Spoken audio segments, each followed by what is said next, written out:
Hey Patch, have you heard? Green Hybrid's never going to be good in BT8. Or will it?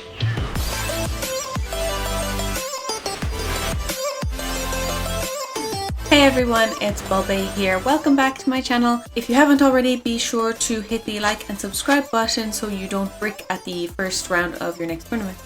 Today I'll be bringing you back to something that was in the BT7 meta but seems to have fallen off a little bit since BT8 and the structure decks have come out. With decks like Imperial Digimon, Master Digimon, all that crack, it's kind of safe to say that people aren't really talking about Green Hybrid at the moment. She doesn't even go here! But if Yellow Hybrid can exist in BT7 and BT8, then so can Green. So Green Hybrid's lifespan in BT7 consisted of using the higher end of the Green Hybrid deck that was super aggressive with the Insectoids and the 10 Warriors, which are super aggressive, and then combining that with a lower end use of option cards, essentially like your blue, your red. I've seen people use purple and yellow, and they'd match up those two colors so you'd have your aggressive high end and your functional low end. So in BT7 for the blue base, playing cards like Hammer Spark, Ice Wall alongside your Madoki, your Sayuka and your Digimon was a great way to take advantage of the fact that blue had the best floodgates. In terms of red, it was mainly Flame Digimon and the MVP Atomic Inferno for your multiple checks, because what makes bugs more aggressive? That's right, setting them on fire.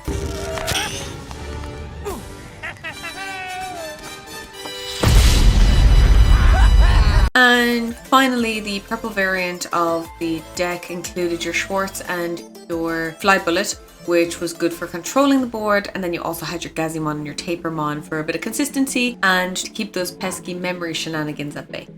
So which of these colours will keep Green Hybrid in the running, or will we have to branch out to new colour? Make sure to go to topdecktcg.com and use code BULB10 for 10% off your next purchase. That's right everybody, blue. Blue can keep green in the running for the BT8 format. I've done some extensive testing with this deck and I can say for sure that it is a top deck. First egg we are playing in this fabulous blue-green hybrid deck is our Upamon. Fantastic egg. You get to draw if your opponent has a card on board with no Digivolution sources, which does happen a lot more commonly than you think.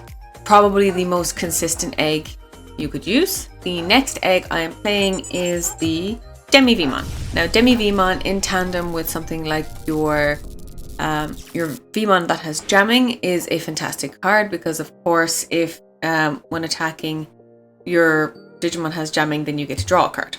And again, you want to be drawing into your pieces as fast as possible. So I think he is the best fifth egg you could choose, and honestly you could probably do Demi-V at 2 and Upamon at 3. Personal preference on the egg front, but I do think these are your two best choices. Hello? Hello? Okay, I guess I have to do the rest of it. Oh, hold on. We're just missing audio for this part. I got it. Okay. So, we played 4 Vmon because... Oh, that's her microphone disconnected and reconnected. Yeah, there it is. We played 4 Vmon because blue eggs, and Vmon is free swing, and if they swing back at your Vmon to stop it from swinging at you with jamming, you get the pierce right back at the Digimon that had to swing over the Vmon, which is kind of sick. You played the 1 Demi-Vmon because you need the egg count, and I guess yeah, we get a free draw off that. Oh my god, I'm not ready. And then we play 4 Madoki Betamon, and I think the audio is about to kick back in. A lot of people are using memory boosts more often now. I know people are using a lot of tamers as well. He stops your memory boosts, and also especially against the Imperial Digimon deck where he does have a lot of memory gain, stops that too. Fantastic card. A card I haven't seen being played in any hybrid decks recently is this bad boy, your Pokemon. We all know what Pokemon does, reveal the top 5 cards of your deck and add a hybrid and a tamer, but also it adds instead of a hybrid, you can add a 10 warriors. So you can add a 10 warriors and a tamer. All of your ancient Beetlemons are 10 warriors. So again, he's very synergistic with this deck. But of course, with with purple and yellow and Imperial Digimon having such easy ways to get rid of cards on the board now with like your Rapidmon and Flame Hell Scythe, he might not survive on board. So when I play my Pokemon, I'm playing him as a search piece rather than playing him as I need to keep him on board for my hybrids piece. But if he stays on board, that is a bonus. So a lot of times I actually do just swing him into security because otherwise they're going to get rid of him as fast as possible because it is so easy to board clear at the moment. Are you freaking kidding me? So, I suppose I might as well just do this deck profile on my own. We're going with 4 Beetlemon. Beetlemon reveals the top 5 cards and adds a hybrid or the Green Tamer guy, a JP. Which is sick. He's like Pokemon, but like good. You Digivolve it for like 2 on a Tamer, which is cool because the deck plays Tamers, which is also cool. He can add himself, he can add the other level 4 hybrids, he can add the level 5 hybrid. It doesn't add the level 6, unfortunately. Oh, we're on to the next one. We play 4 Metal Kabuterimon, very cool, very nice. Digivolves on a level 3 for 3, Digivolves on a level 4 for 1, and it can Digivolve onto Tamers for 2. If it Digivolves and it has a hybrid under it when Digivolving or a JP, as far as I remember, it's allowed to suspend something with 6k or less, which is kind of cool, very nice. It's like Rapidmon, but not as good. But Digivolving for 1 Digivolving for 2 is pretty cool. Digivolving on JP with JP's effect, it means he's only 1 cost. And I suppose I have loads more to talk about, and she better not cut me. The last level 4 I'm playing is the 1 Arbormon. He is your green Lobomon, essentially, and honestly I was toying around with the idea of playing some blue Tamers and then playing Lobomon, but I honestly think the green Tamers actually add more value to this deck, and keeping your hybrids at a decent level is very important because you're going to be using them quite a lot. For our level 5s, I am playing 4 of the Rhino Kabuterimon. It is your most important level 5 in the entire deck. Honestly, probably one of the most important cards in your entire deck. He's great because he can be searched from Beetlemon or Bokumon, so you should be able to get to him fast enough. If you have a hybrid underneath, you can Digivolve for 1, which is brilliant. Then when attacking, if you have a hybrid or an insectoid in the stack, you can Digivolve into a hybrid or insectoid for a cost of 3 while attacking. So it kind of all happens while the attack's going through. Now, one of the other cards I'm playing in this deck has great synergy with this card, but we'll get to that in just a moment. To keep the level 5 count up, I added in 2 Blossomons. Blossomon is a great level 5. It's got a high DP. It can attack over a good few things anyway. The Digisorption is the most important part of this card because, well, getting into your level 5 for free is huge. Being able to build a big stack for super cheap is very important for this deck again. It's part of how green plays, and that's why it's one of the reasons I really love green as a deck. I'm playing 3 of the Ancient Beetlemon.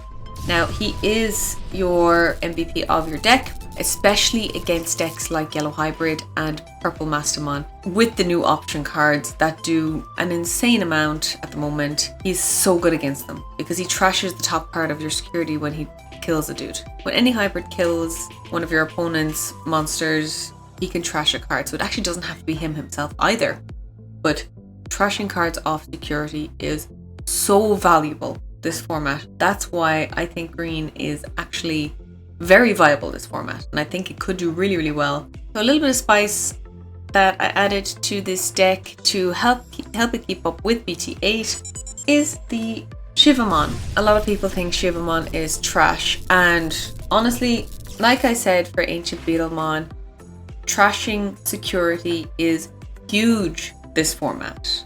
Like, absolutely humongous, because you never know what options are going to be in a person's security. Shivamon is a great addition to this deck because, 1, if all of your Digimon are suspended, your opponent can't use option cards. So they have to attack over Shivamon if they want to get rid of it. The majority of the time, all of your dudes are going to be suspended. That's just how this deck works, because you're going to be attacking to get into your level 6s usually. And then during your unsuspend phase, when Shivamon unsuspends, you get to trash the top card of your opponent's security which again is huge. They have to deal with this, so they have to find a way to out this card, or you just slowly chip away at their security with a Shivamon.